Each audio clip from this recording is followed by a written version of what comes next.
Good morning students, welcome back. तो हम बात कर रहे थे अपने साइकस की, और हमने साइकस को पिछली वीडियो में देख लिया था कि उसका शंकु किस प्रकार से होता है, काष्ठीय होता है, तरण अवस्था में वो मासल प्रकार का होता है। ठीक है। और साइकस की जो शंकु होता है उसके केंद्रीय अक्ष में हमें लघु बीजाणु पर्ण देखने को मिलते हैं। तो आज की क्लास में हम बात करेंगे लघु बीजाणु पर्णों की। किसकी? लघु बीजाणु पर्णों की। माइक्रो स्पोरोफिल, ठीक है, जिसको हम क्या बोलते हैं? लघु बीजाणु पर्ण। ठीक है, लघु बीजाणु पर्ण।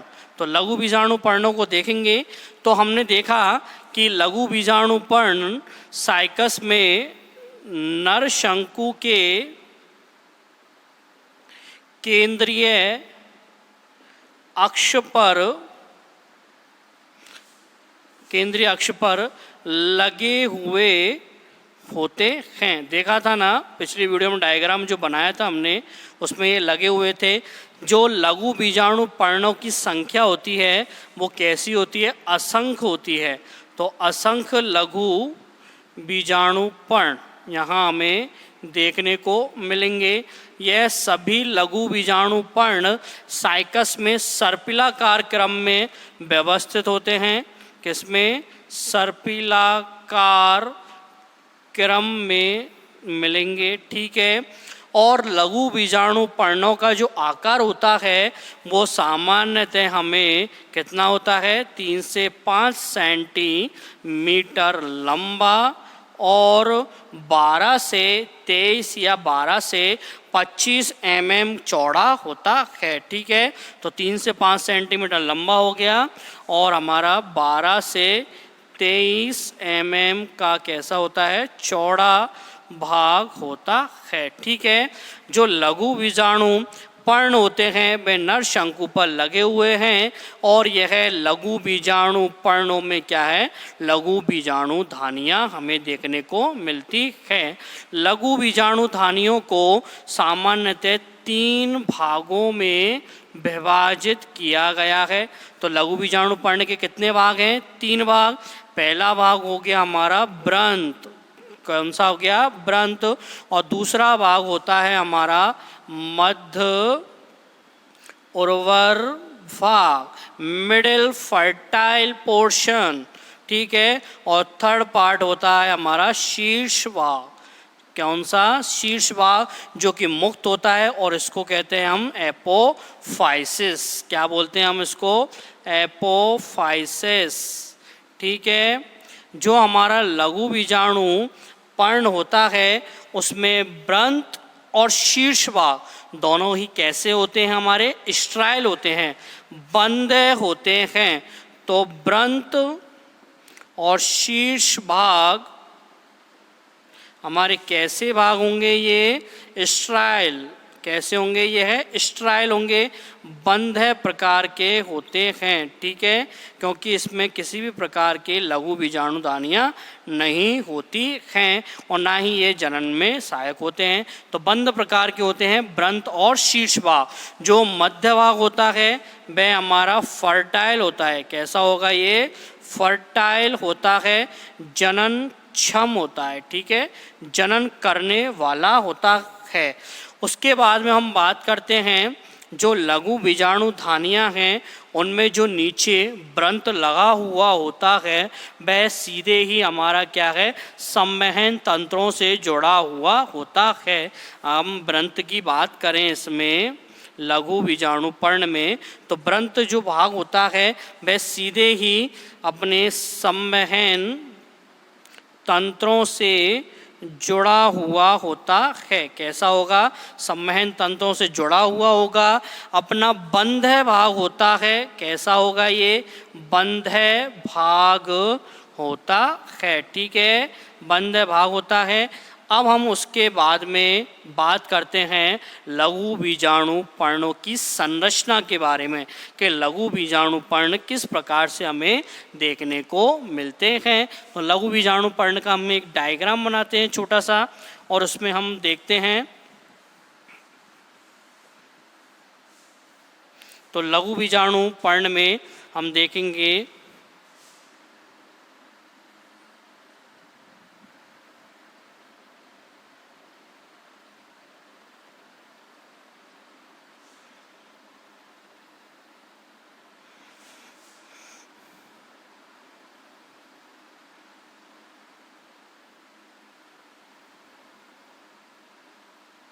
तो ये है हमारे लघु बीजाणु पर्ण, जिसमें नीचे की ओर है ये ब्रंत भाग, ये नीचे हो गया ब्रंत, ये हो गया हमारा बीच में मध्य भाग, ये है हमारा ब्रंत जिसको हम बोल रहे हैं आधार भाग। क्या बोल रहे हैं हम इसको? आधार भाग।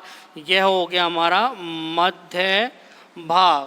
कौन सा है? मध्य भाग, जो कि कैसा है? उर्वर है, फर्टाइल है। और ये हो गया हमारा कौन सा? शीर्ष भाग, एपोफाइसिस, जो कि मुक्त होता है और यह भी कैसा होता है? बंद होता है।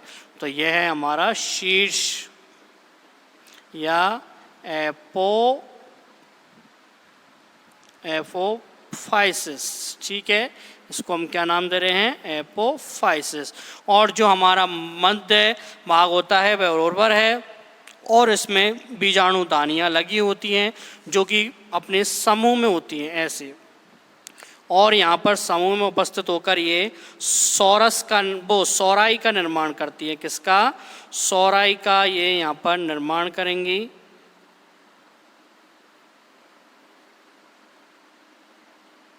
ये यहाँ पर ऐसे, ये ऐसे सौराई यहाँ पर अपने समूह में हमें दिखाई देते हैं। ठीक है,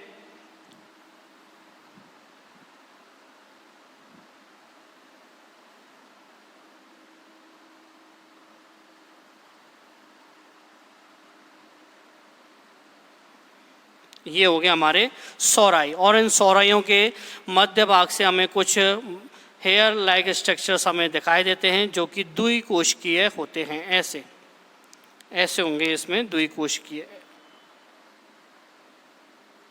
और इन सौराइयों के अंदर की ओर, कहाँ पर? अंदर की ओर अपने लघु बीजाणु धानियाँ लगी हुई होती हैं। तो अंदर की ओर यहाँ पर ये होंगी लघु बीजाणु धानियाँ। ठीक है,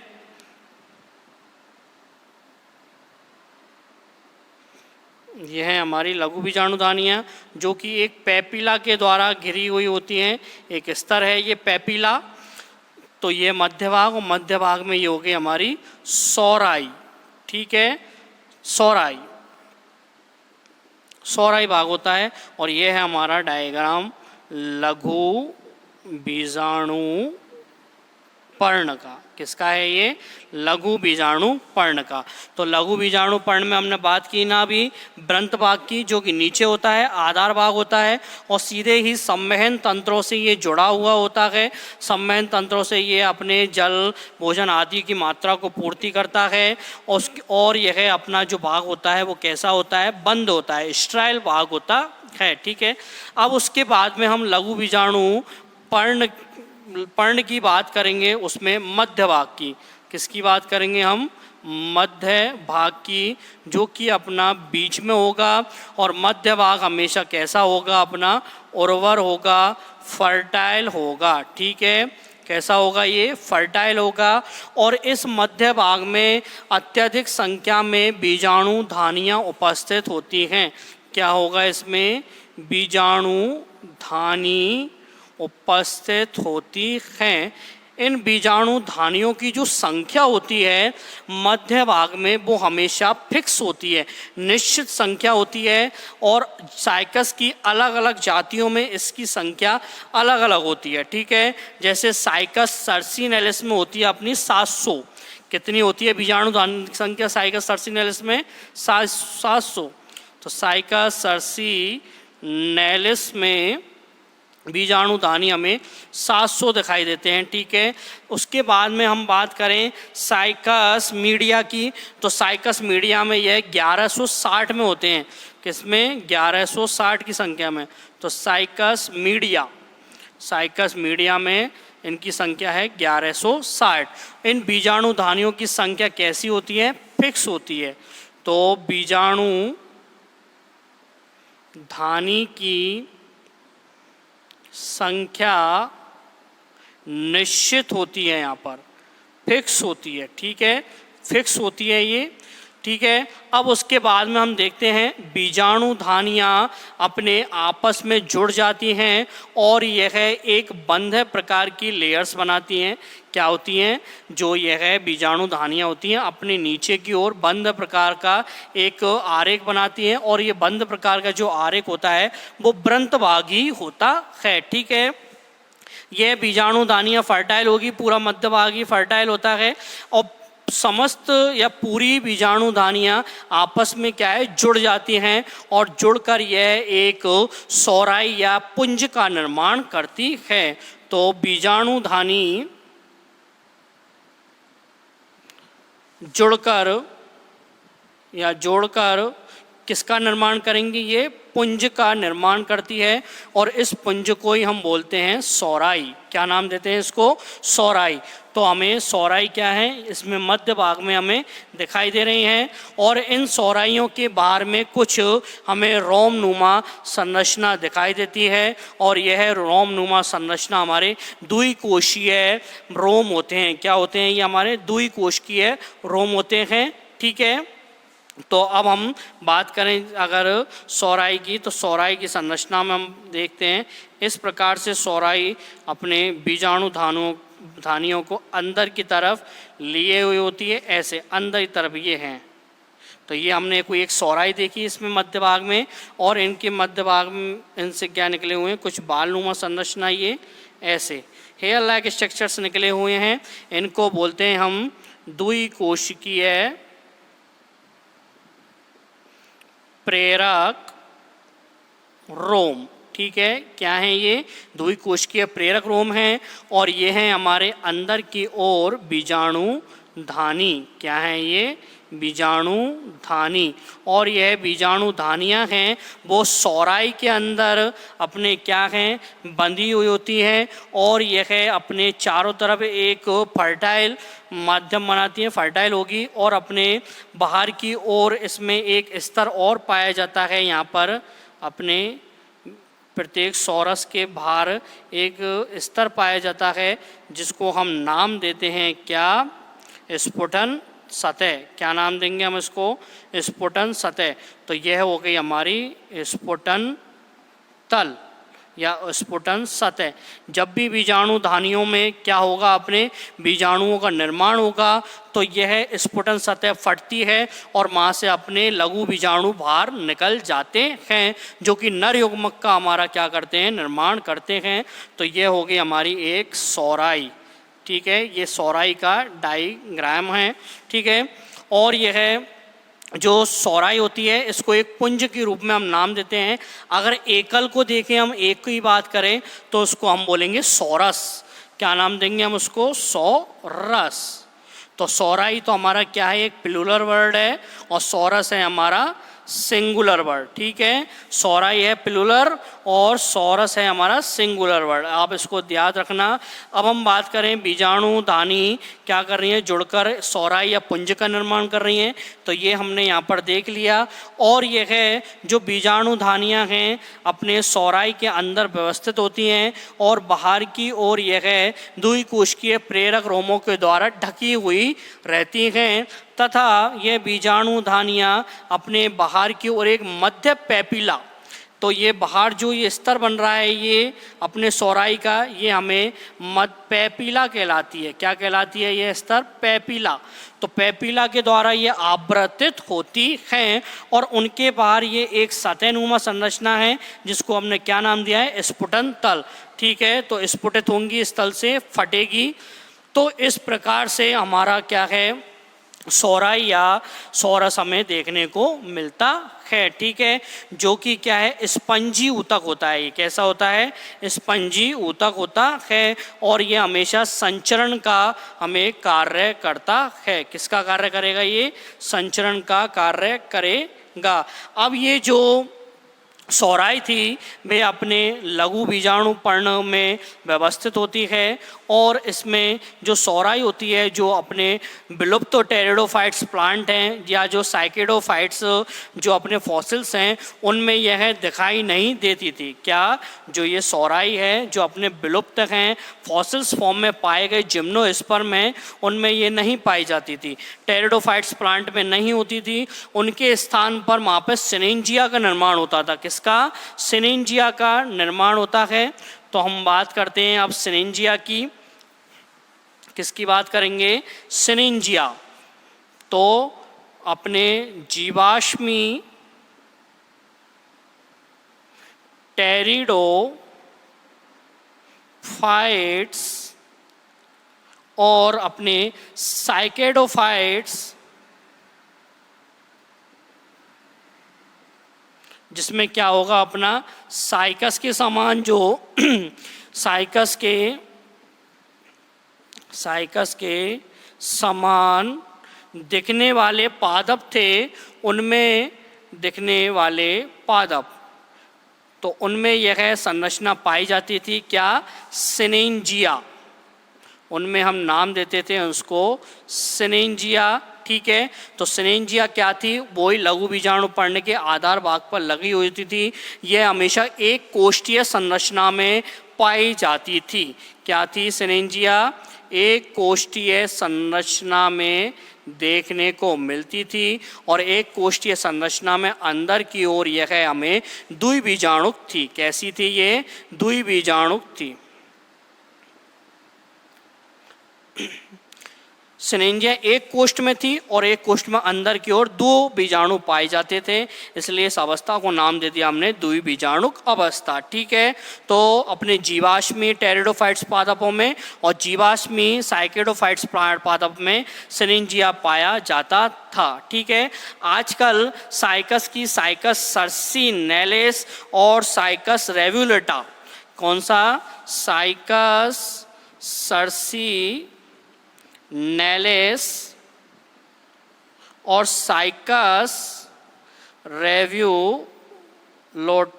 ठीक है, साइकस सर्सिनेलिस और साइकस रेवुलोटा में हमें यह सिनेंजिया पाई जाती हैं। क्या होती हैं इसमें?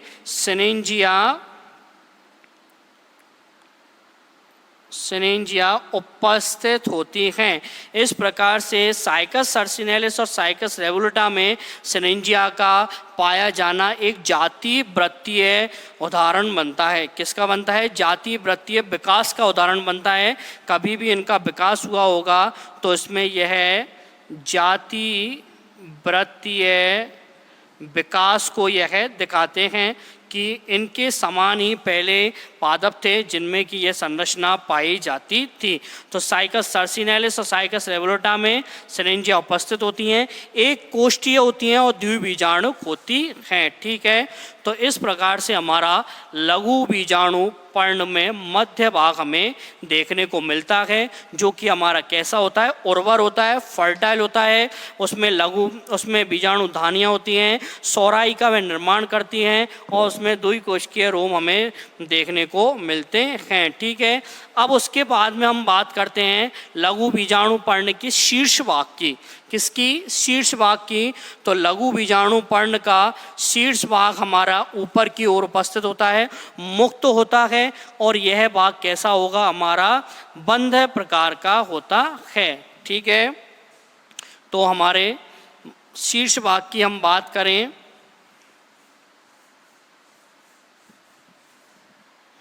तो हम बात कर रहे हैं शीर्ष भाग की। ठीक है, जिसको हम नाम देते हैं एपोफाइसिस, जो कि ऊपरी भाग होता है, मुक्त भाग होता है। ठीक है, ऊपरी भाग है, मुक्त भाग होता है, और सामान्यतः ये कैसा होता है? अपना बंध प्रकार का होता है, स्ट्राइल होता है। कैसा होगा ये?